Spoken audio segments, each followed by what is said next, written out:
like when you're under youthful. I just found out what a youth means. It's over 30. I thought a youth was sort of like under 30. Yeah. Is it? Yes. So the girls are saying and the boys are saying something else.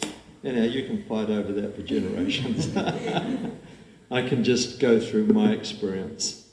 So I remember reaching 50 and I was super happy.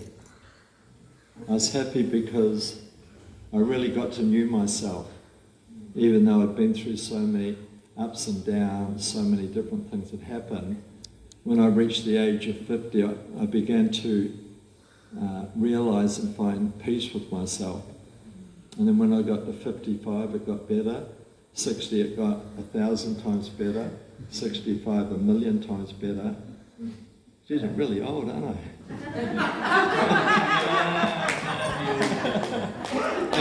and 70, 1,000,000,000,000 times better. And 75...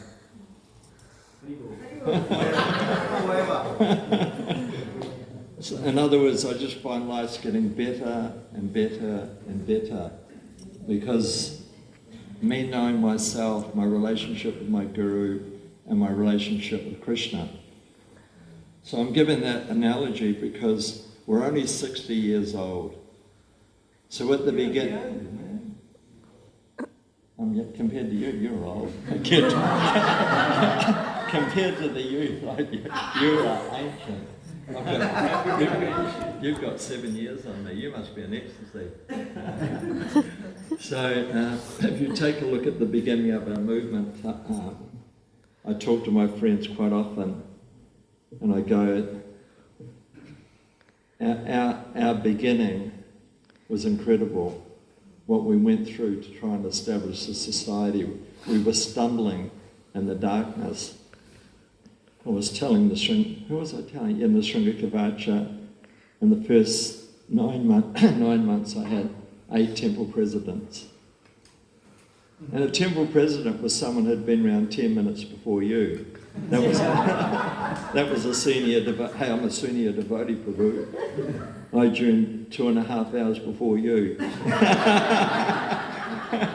So I'm allowed the maha. So when I joined, everything was Maya. Everything. Every lecture was all Maya. Everything's Maya. Your mum's Maya, your dad's Maya, you're Maya, your clothes are Maya, your car's Maya, your watch is Maya, your suitcase is Maya. Really brainwashed. Yeah. And everything we had didn't belong to us. It belonged to the temple president who'd been around 2.5 hours longer than we did. So he would go through all the stuff. I'll take the watch, I'll take this, I'll take that, and so on and so forth. And then in our days, hot water was so much Maya. You wouldn't believe how much Maya hot water was. So what our temple president would do would saw the tap of the hot water. Wow.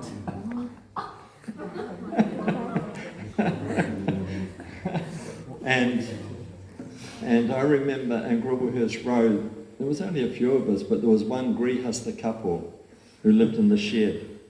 They were independent, so they could live in the shed.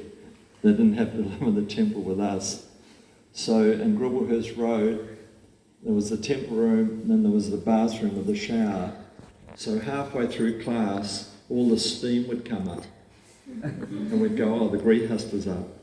Because he would go in there with a spanner and turn the hot water on. And the nicest thing about going on hurried book distribution is that we could stay in motor camps, and because the temple president wasn't there, we could use hot showers. So we were stumbling. We were God's gift to creation. We were the chosen ones. We were representing the Supreme Personality of Godhead. It all belonged to God. It all Krishna. So if we wanted wood, we took wood.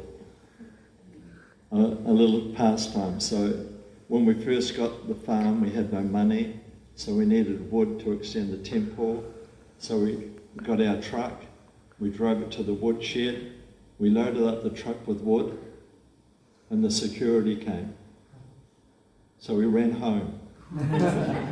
And we jumped into our sleeping bags because we knew there was going to be a knock on the door. This was 2 a.m. There's a knock on the door, the police are there, and they go, "We caught some of your devotees stealing wood." And Yasumati Nanda was fantastic TP, super sharp. He goes, "How did you come to that conclusion?" And they says, "Because you," I was going to say you bloody car, but you can't swear in the temple room. But anyhow, because the cop said, "Because your van is down there at the wood shop and it's loaded with wood. So your devotees were down there taking the wood." And he says, "No, they're not. Come inside and have a look. They're all in bed with their muddy clothes on." Like this. and then Yoso said, "Did someone steal our truck?" and the cop says, "They must have." And then Yoso goes, "Well, when you find us, let us know, okay?" So then the cop, he goes, they return the truck and they keep the wood. We were innocent. We were like Western mafia, trained up by our mafia TP. When Prabhupada came to Gribble Hills Road, we had no gardens and no flowers. So in those days, in Queen Street, they'd have islands. And in islands, they would plant flowers. Isn't it? Tree bushes of flowers. So I'd drive down there at 1 a.m. in the van, driving with the door open, and I'd lean down, pull the whole plant out. So I did the whole of Queen Street. And then I went home and planted them around the garden. And when Yaso got up in the morning, he goes, "Wow, Carly, you made some nice gardens here." So, and then one of my services was to make the garlands for the deities. But we had no money. We were poor. Just rented places. We just scraped some rupees together by doing some book distribution and paraphernalia. So I knew all the places around Auckland where to steal flowers. And sometimes in these parks you'd steal the flowers and the police would come with their thing. So I'd lie down and I'd be picking them while they're driving past. One day I went to this real rich place and I was going to this house where they were growing marigolds, and a couple of nuns walked out. And I went, "What are you guys doing?" And she says, "The same thing you're doing." and then that morning I got busted. So I had a whole car full of marigolds and things, and the cops were there by my car. So, and I was coming up with another bag of marigolds, so I couldn't run. So I went up to the car and I acted like real. "What's the problem, sir?" "We've got complaints that someone's stealing marigolds." I go, "Yeah, I'm doing it. It's a service." "What sort of service?" "If I pick the marigolds, more will grow." So the cops take writing all this down. Okay, he's stealing the marigolds, but he's doing a service. And he says, "Look, just cut it out and get out of here." So I went back, got all the flowers, went back and made the garlands. So we did that because it was all Krishna's. And we did that for a while until we got a letter from Prabhupada, and Prabhupada said, "Follow the law of the land." So it just goes, Prabhupada was like our grandfather, it was like our father, and we were like these innocent people, concocting, speculating, about how we thought the movement should go and what we should do. So Prabhupada put us into place. So if you take a look at that, on Sankirtan we'd sleep in toilets on the side of the road, and there was no toilets, we'd just sleep on the side of the road. So, it was sort of like, it appeared to be austere, but we never thought it was austere. We thought, we have a service, we have a mission, Prabhupada's our guru, he wants us to do this, and that. So I think I don't steal anymore. So I've come through that stage, and I definitely don't think that we're the only rightful people to be on this planet. we through purification and realization, you realize that everyone's a devotee.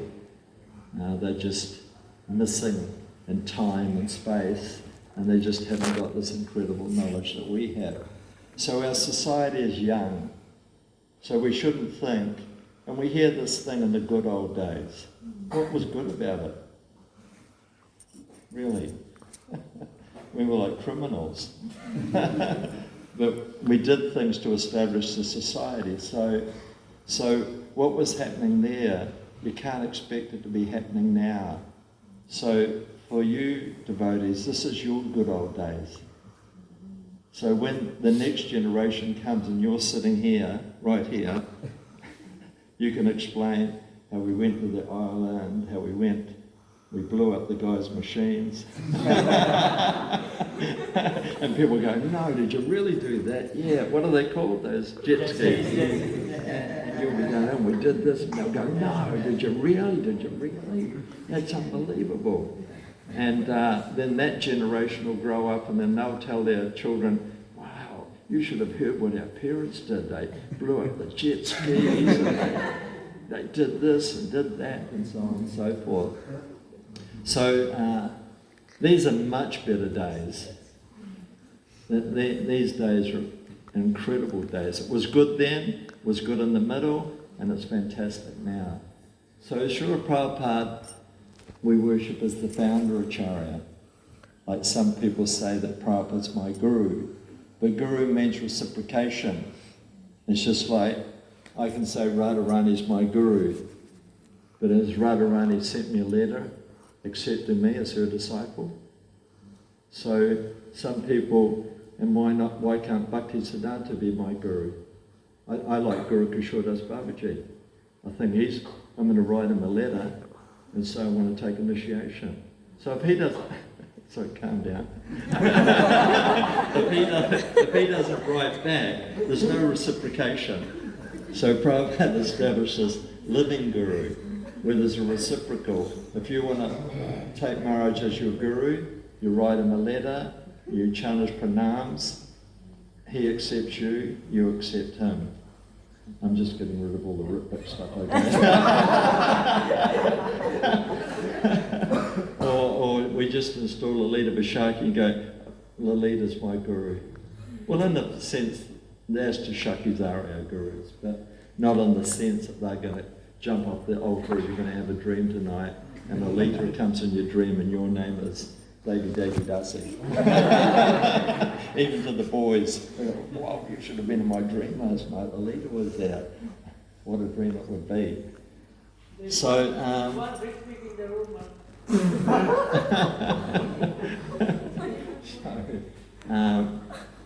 that's how I see the movement. I see it as a young movement. We're only 60 years old and we're still learning. And of course the society's much better. In the early days, if you listen to the lectures, any grihasta that lived outside of the temple was called a fringy. Remember? Fringy means you don't take their association. You give them yours. So you're all fallen, okay? Because you're all fringies. And without our association, us who live in the temple, you haven't got a show.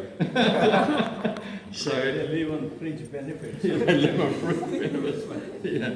So if you listen to a lot of the lectures in the early days, it's all about when the first grihastas moved out of the temple, become grihastas. But in those days, grihastas weren't considered, even though Prabhupada got the grihastas to establish our movement.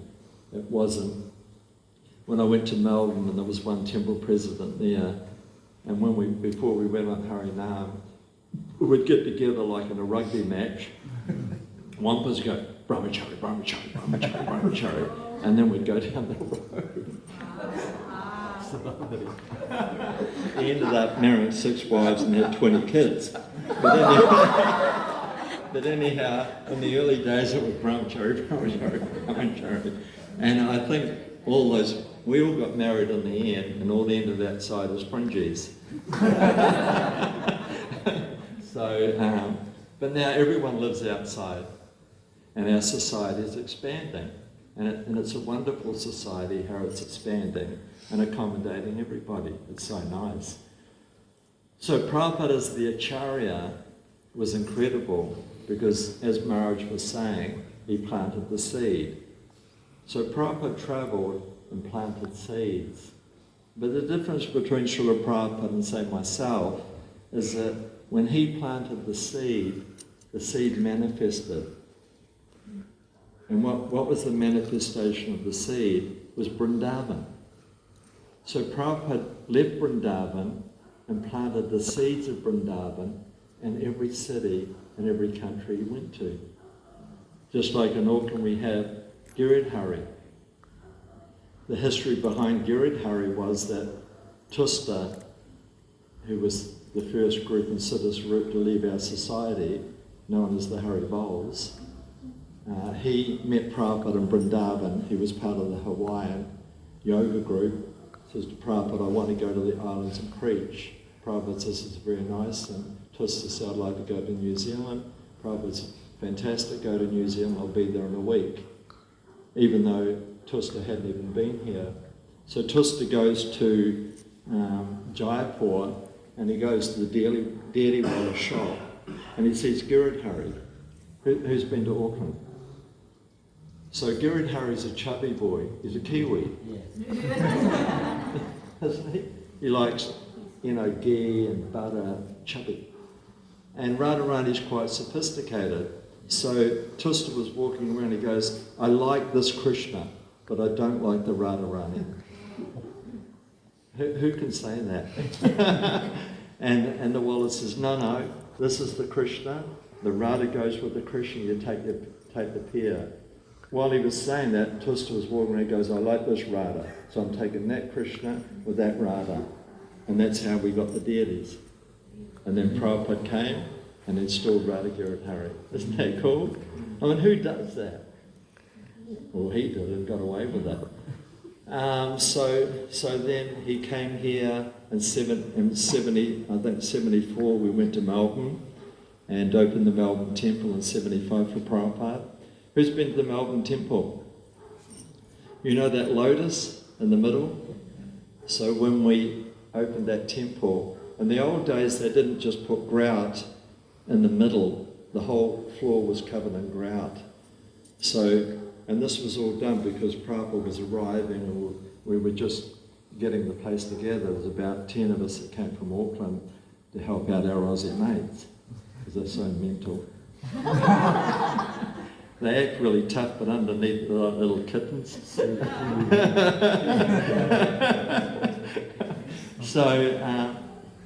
Madhavisa, who was really dear to Prabhupada, he was the emperor of Kirtan. When we had Kirtans, we had, Mongol Artik, Tulsi Artik. You were soaking wet.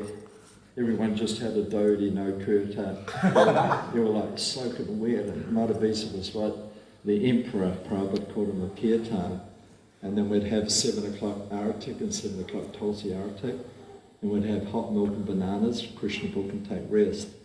So, what was I talking about? So you know the lotus, so it was covered in grout. And you know Venugopal? No, was it Deepak? Did they? Oh, because you like ghee. So we were mates. He joined in Auckland. So Madhavisa asked us to stay up all night and scrape the grout off that lotus. And all we had was razor blades.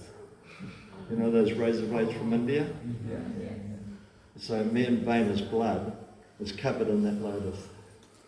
We stayed up all night scraping the lotus because it was the desire of Madhavisa to please Prabhupada. So he wanted, when Prabhupada opened the door was right in front of the lotus then. I don't know if it's changed. So he wanted, when the door opened, at least Prabhupada would see the lotus. So that lotus has my blood on it. I'm coming back over. That's my blood, sweat and tears. But that's what we would do. We wouldn't consider that it couldn't be done. when Prabhupada was there, we wouldn't consider that these things weren't done. So when you go back there and look at that lotus, think of me. No, you should think of the deities. And I think in those days the deities have proper nice painted eyes. They used to swap them. They used to put sometimes the conch and then take it off. And then Prabhupada says, make up your mind, you Aussies. You either stick with the painted or the conch, and they went with the conch, didn't they? Yeah. And then we were there from when Prabhupada installed the big deities, Gauni Tai. So, and then we'd have wonderful morning walks with Srila Prabhupada.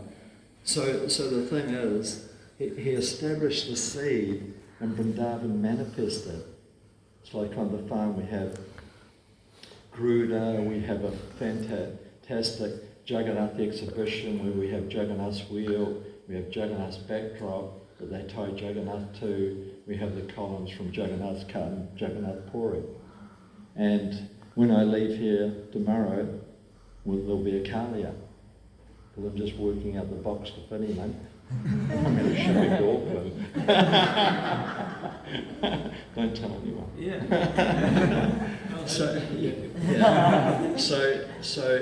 So Govardhan and Govardhan's manifest, and we built a big Govardhan the size of this whole temple room with all the kunds, and Guru stays there. So Vrindavan's manifest, and Vrindavan's manifest because Tulsi's there anyhow, and Tulsi's Vrindadevi. So then, after 76, Prabhupada came here, and just by meeting one person, isn't it? He planted that seed of bhakti, and just by meeting that one person, and I think he asked the question, is there any snakes or whatever, then he said, Kali is here. So I've been trying to really push the point across these thick-headed Fijian devotees that actually this is the holiest of the holiest places. This island, this Dweepa, is the place where Kali resides, and Kali is not a demon, he's a devotee, because on Kali's head is the footprint of Krishna. So somehow or other you Fijian devotees get it through your thick skull that you're living in Brudge. But not Brudge, at least the close, and it's only a couple of hours down the road. So there was a rumour that if you go to these lakes, because Kalia goes there to drink, then the lakes are poisonous. So if you touch the water, you're going to dissolve on the spot. And if you go in the cave, you're going to go crazy.